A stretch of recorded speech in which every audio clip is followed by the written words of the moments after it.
ये दोस्तों अपनी आरआरबी से रिलेटेड तीसरी क्लास है। इसके अंदर कर्ण वंश के बारे में लेके आए हम। तो इससे पहले हम लेके आए थे सुंग वंश और मौर्य वंश। मौर्य वंश से काफ़ी मजबूत राजा हुए हैं, उसमें जैसे अशोक है, सबसे मजबूत था, सबसे महान शासक था। ठीक है। चंद्रगुप्त मौर्य खुद ने शासन स्थापित किया था। मौर्य साम्राज्य की स्थापना ही चंद्रगुप्त मौर्य ने की थी। उसके बाद सोंगवंश की आया। सोंगवंश ने देवभूति नामक राजा थे लास्ट। ठीक है। सोंगवंश है। और जो पश्चिमित्र जो थे वो पहले शासक थे जिसने सोंगवंश की स्थापना की थी। ठीक है।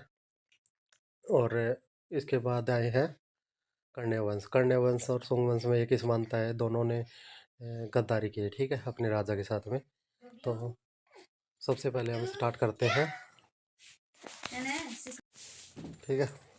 दोनों ने गद्दारी की थी अपने राजा के साथ में। तो मौर्य वंश के बाद आया था सोंगवंश। सोंगवंश के जो पुष्यमित्र थे उन्होंने और शासन शासन स्थापित किया।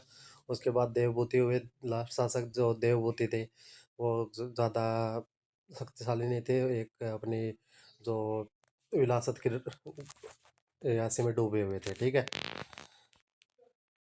तो इसके कण्य वंश कैसे आया। ठीक है। देवभूति के दरबार में एक शक्तिशाली मंत्री था, वसुदेव कण्य।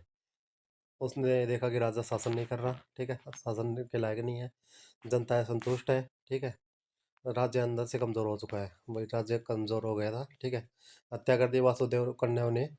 देवभूति नामक राजा की हत्या कर दी। ठीक है। क्षेत्र मगध बिहार अपने अंदर ले लिया। राजधानी पाटलिपुत्र बनी हुई थी, शुरू से ही पाटलिपुत्र है। ठीक है।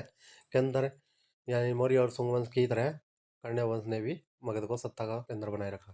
ठीक है। कण्य वंश कब से कब तक रहा। 73 ईस्वी से 28 ईस्वी तक 45 वर्ष इन्होंने शासन किया। चार राजा रहे। चार राजा मतलब 45 साल में चार राजा आ गए, तो 10 साल 10-11 साल का ही लगभग हो गया। ठीक है। कण्य वंश के शासक है वसुदेव कण्य, भूमित्र, नारायण और सुशर्मन। ठीक है। 73 से 28 ईस्वी पूर्व तक इन्होंने शासन किया। 4 साल चार राजा रहे, 45 साल शासन किया। ठीक है। लगभग 28 ईस्वी पूर्व दक्षिण भारत से उभर रहे सातवाहन शासक सिमुक ने सुशर्मन के हत्या कर दी। ठीक है।